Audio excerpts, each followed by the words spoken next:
Best health packages up to 80% discount. Tirumala Diagnostics.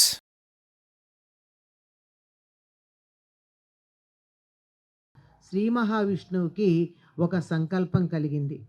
మళ్ళీ భక్తి అనేటటువంటి దాన్ని భూమండలంలో విస్తరించవలసినటువంటి సమయం వచ్చింది అని తన ఆయుధాలని, తన అలంకారాలని, తన వాహనాలని, అన్ని వాహనము ఒకటే అనుకోండి, దానిని భూలోకంలోకి పంపిస్తే అవి 12 ఆళ్వారులుగా 12 మంది ఆళ్వారులుగా భూమండలంలో ద్రవిడ దేశంలో ఆవిర్భవించి భక్తి మార్గాన్ని అద్భుతంగా లోకంలో వ్యాప్తి చెందించటం జరిగింది.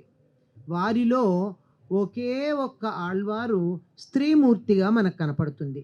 మిగిలిన 11 మంది పురుషులు.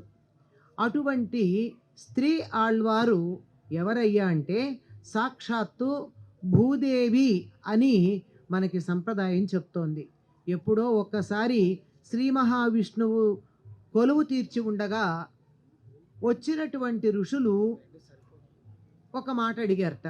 స్వామి, మీకు అన్ని కైంకర్యాల కన్నా ఇష్టమైనటువంటి కైంకర్యం ఏమి అంటే పుష్ప కైంకర్యం అన్నారట ఆయన. అక్కడే ఉన్నటువంటి భూదేవికి ఆహా, పుష్ప కైంకర్యం చేసి స్వామి యొక్క అనుగ్రహం పొందితే ఎంత బాగుంటుంది అన్న ఆలోచన కలిగిందట. స్వామి తథాస్తు అన్నారు. అదేమిటి తథాస్తు అన్నారు అని కంగారు పడింది. ఏమీ నువ్వు కంగారు పడవద్దు, నీకు ఉండడానికి ఏర్పాటు మొదలైనవన్నీ జరిగిపోయినాయి. గరుడాళ్వారు వెళ్ళి భూలోకంలో నీ సేవకి సిద్ధంగా ఉన్నాడు. నువ్వు గరుడాళ్వారు వద్ద కుమార్తెగా పెరుగుదువు గాని పుష్పకైంకర్యం చేయించుకోవచ్చు అని అన్నాడట. అనడమేమిటి, అమ్మవారు ఏమైంది, భూమండలంలో తులసి పొదల మధ్య బాలికగా భూమిని చీల్చుకుని ఆవిర్భవించటం జరిగింది. ఆ సమయానికి ఈ గరుడాళ్వారు ఉన్నారే, ఈయన భట్టనాథుడు అనేటటువంటి పేరుతో శ్రీరంగంలో ముకుందాచార్యులు పద్మావతి దంపతికి ఆవిర్భవించి ఉన్నారు. ఆ భట్టనాథుడు ఈయనకే పెరియాళ్వార్, విష్ణు చిత్రుడు అని పేర్లు. పెరియాళ్వార్ అంటే పెద్ద ఆళ్వారు. ఎందుకు పెద్ద ఆళ్వారు అంటే ఈయన ఎంత పెద్దవాడంటే భగవంతుడికి మంగళాశాసనం చేయగలిగినంత పెద్దవాడు. విల్లిపుత్తూరులో ఉన్నటువంటి స్వామి వటపత్రశాయి.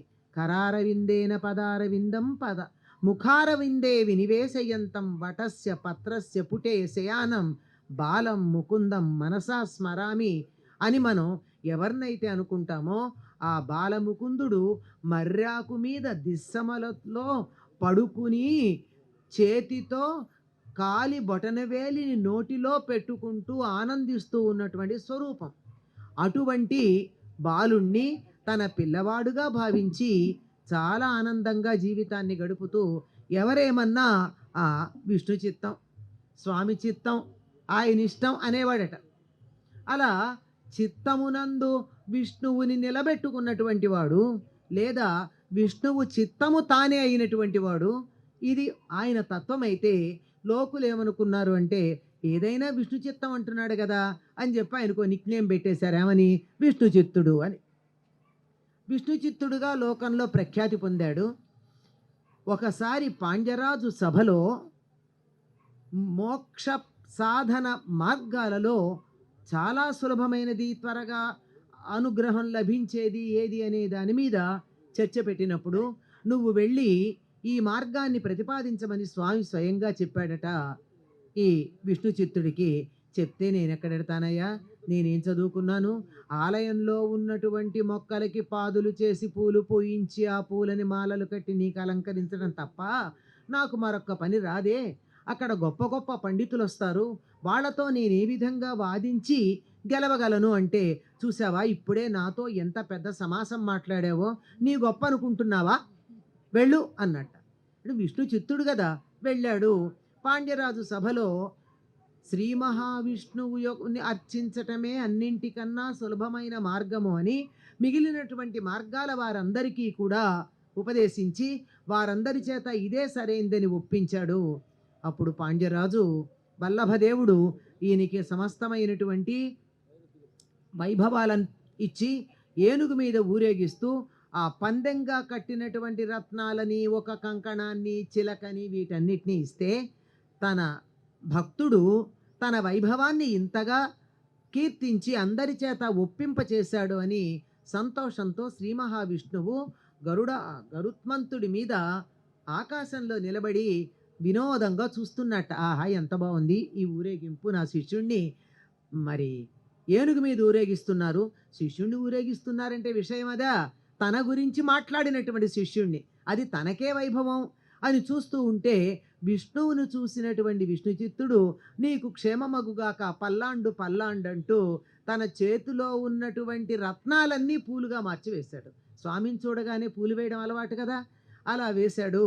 అప్పటి నుంచి ఈయనకి పెరియాళ్వార్ అంటే పెద్ద ఆళ్వార్. ఎంత పెద్దవాడంటే స్వామికి ఆశీస్సులు పలకగలిగినంత పెద్దవాడు అనే పేరు వచ్చింది. ఆయనకి ఎప్పుడు నాకు పిల్లలు లేరు అని అనుకోలేదట. ఒకరోజు ఆలయంలోకి వచ్చి నాకు పిల్లలు లేరనేటటువంటి బాధ ఏమీ లేదు, నీ సేవ ఉంది చాలు కదా అన్నాడు. ఆహా, అహంకారం లేదని తెలిసింది, నాకు మమకారం కూడా లేదని చెప్తున్నాడా? ఈ మమకారం ఉందో లేదో చూద్దాం అని చెప్పి భూదేవిని ఈయనకి కుమార్తెగా లభించేట్టు చేశాడు. ఈయన తులసి తోటలో తులసి మొక్కలకి పాదులు తవ్వుతూ ఉంటే అలా కర్కాటక మాసంలో పూర్వ ఫల్గుని నక్షత్రంలో మంగళవారం నాడు ఆ భూమిని అలా చీల్చుకుని ఒక బాలిక ఆవిర్భవించింది. ఈయనకి విష్ణు చిత్తుడికి ఏది చూసినా భగవంతుని యొక్క విలాసము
ఉండేటటువంటి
తన చెల్లులతో చెప్పుకుంటూ ఉంది. అవే నాచ్యార్ తిరుమొഴി అన్న పేరుతో 143 పాసురాలున్నాయి. అందులో ఒకటి వారణమాయిరం. అంటే 10 యూనిట్స్ ఉంటాయి, 14. ఒక మూడింట్లో మాత్రం ఒక్కొక్కటి 11 చొప్పున ఉంటాయి, మొత్తం 143.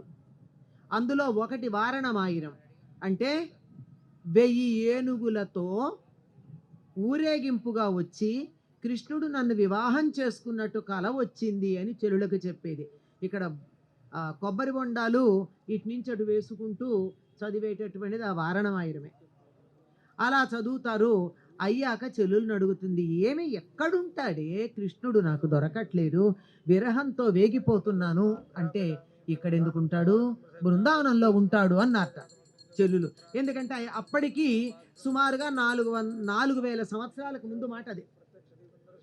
వాళ్ళు బృందావనంలో ఉంటాడంటే ఈవిడ కాస్త ఈ అయోమయపు మాటలు తలకి పిచ్చెక్కింది అని వాళ్ళు అనుకున్నారు కదా, అందుకని ఆ మాట చెప్పారు. ఓ, కృష్ణుడు ఉండేటటువంటి చోటు చెప్పేశారు కదా, నాకు అడ్రస్ తెలిసిపోయింది కనుక నేను అక్కడికి వెళ్ళిపోతా అనుకుంది.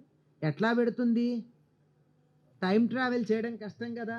అందుకని ఏం చేసింది, తనని తాను మలచుకుంది, తాను గోపికగా మారింది, తన చెలులందరినీ గోపికలుగా చేసుకుంది. ఈ విల్లిపుత్తూరుని చక్కగా నందవ్రజంగా మార్చేసింది. ఆ క్షణము నుండి నా మనస్సరసి చూడ, నాది కాదు భావంబు నాది కాదు. నా మనసు నా క్షణం నుంచి చూసుకుంటే నేను కాదు, నా భావాలు నావి కాదు. ఈ ఇల్లే పల్లెయు, ఈ ఇల్లు పల్లె కూడా నాది కాదని తోచి నవ్వుకొంటి. ఈ ఇల్లు చూస్తే ఇది నాది కాదు, ఈ పల్లె చూస్తే నాది కాదు, ఈ భావన కలగంగానే నవ్వు వచ్చింది. ఏమిటి ఇంతకాలం పిచ్చిదానిలాగా ఇది నాది నాది నాది అనుకుందిట. ఈ అనుకోవడానికి ముందు ఏం జరిగిందంటే, తండ్రి గారిని అడిగింది, ఎప్పుడన్నా ఎవరన్నా ఒక మానవ కాంత దేవుణ్ణి పెళ్లి చేసుకుందా. పాప వెర్రి బ్రాహ్మడు కూతురు ఏ ఉద్దేశంతో అడుగుతోందో తెలియక, ఎందుకు లేదమ్మా, ఇంతకుముందు ద్వాపరయుగం చివర నందవ్రజంలో ఉన్నటువంటి గోపికలందరూ కూడా, అంటే వయస్సుతో సంబంధం లేదండి, అన్ని వయస్సుల వాళ్ళు, కృష్ణుడు తమకి ప్రాణనాథుడుగా, జీవితేశ్వరుడుగా, ఆత్మేశ్వరుడుగా కావాలనుకున్నారు. వీళ్ళ కాపరాలు వీళ్ళకున్నాయి, ఎవరి భర్తలు వాళ్ళకున్నారు, ఎవరి సంసారాలు వాళ్ళకున్నాయి, అవేం వదిలిపెట్టల. వీళ్ళు కావాలనుకున్నది ఏంటి, ఆత్మేశ్వరుడుగా కావాలనుకున్నారు. జీవాత్మ పరమాత్మల సంబంధంగా ఈ జీవాత్మలు పరమాత్మని వివాహం చేసుకోవాలి. మొదలైనటువంటి స్వర్గము, మోక్షము మొదలైనటువంటి అర్థాలు చాలా ఉన్నాయి. అవన్నీ ఇచ్చేటటువంటిది గోద.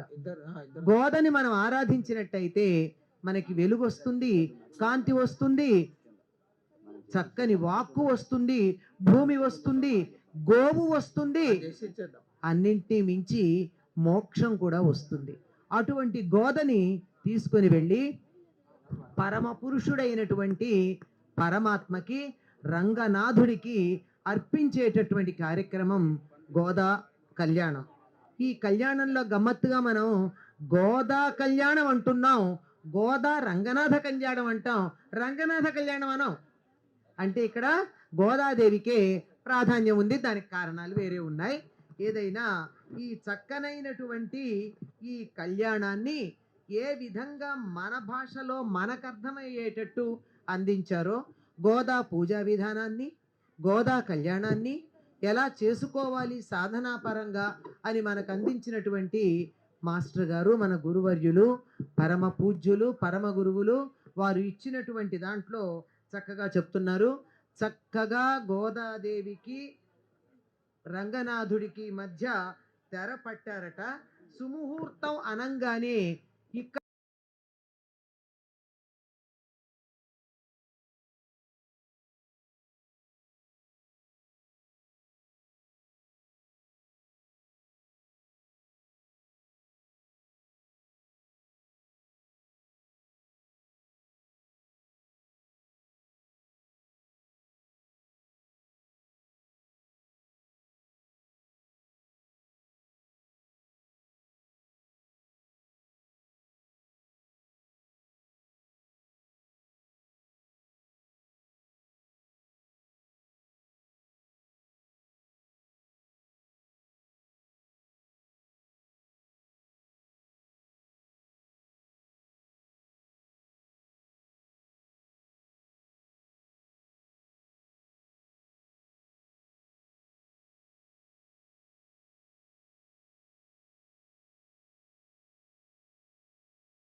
దానికన్నా మించి జీలకర్ర బెల్లం ఆ రెండింటి యొక్క కలయిక వల్ల ఒక రకమైన విద్యుత్తు తయారవుతుంది అని మాస్టర్ గారు చెప్పినటువంటి మాట.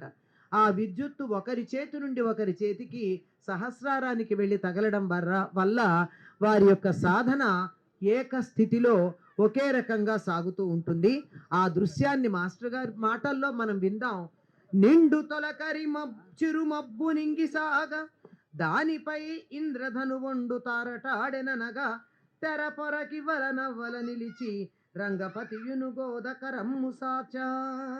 ఇద్దరు ఇలా చేతులు ఇలా పెడితే తెరకిటుపక్క అటుపక్క ఎలా ఉందంటే గోదాదేవి చెయ్యి ఏమో చక్కని మెరుపులాగా ఉంటే, ఇంద్రధనుస్సులాగా ఉంటే, నిండు తొలకరి చిరుమబ్బులాగా ఆయన ఉన్నట్ట. అంటే నల్లనివాడు కదా, మా రంగనాథులు కస్తూరి రంగువారు అని కదా వాళ్ళు చమత్కారంగా చెప్పుకుంటారు. నల్లగా చక్కగా ఉంటాడు.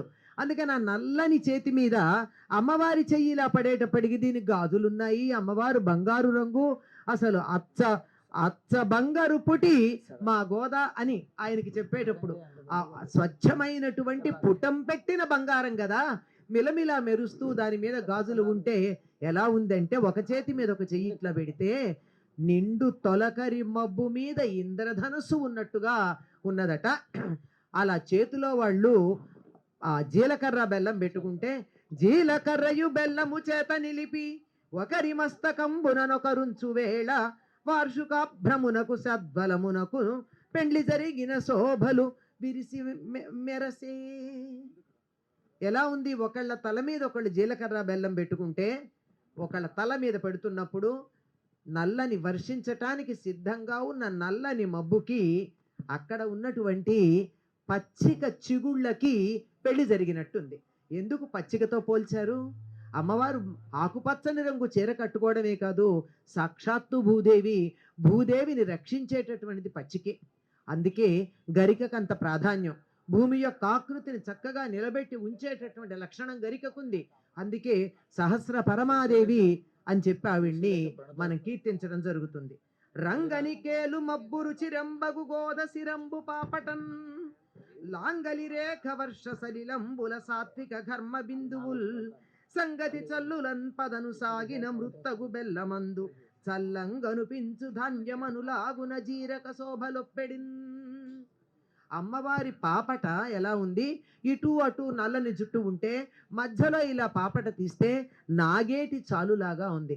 సీతాదేవిని ఇక్కడ స్ఫురణకి తెస్తున్నారు. నాగేటి ఇద్దరిది కూడా పూర్వ ఫల్గుని నక్షత్రం అట. సీతాదేవిది గోదాదేవిది ఇద్దరు భూజాతలు కనుక సీతాదేవి అనేటటువంటిది ఇక్కడ స్ఫురణకి తెస్తూ ఈ లాంగలి రేఖ అంటే నాగేటి చాలు సీత అంటే ఈ పాపట నాగేటి చాలులాగా ఉందట. ఆ తరువాత అందులో పెట్టినటువంటి జీలకర్ర బెల్లం ఎలా ఉంది, నల్లని మట్టిలో అప్పుడే మొలకెత్తుతున్నటువంటి ధాన్యంలాగా ఉందిట బెల్లంలో ఉన్నటువంటి జీలకర్ర. ఈ సీతా కళ్యాణం కానీ గోదా కళ్యాణం కానీ ఏమిటి అంటే భూదేవికి సాక్షాత్తు విష్ణువుకి కళ్యాణం. భక్తి అనేటటువంటి సస్యం పంట ఇక్కడ పండుతుంది అని పొడుపు నీరెండను తులసి మొక్క ప్రక్క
ఆకాశంలో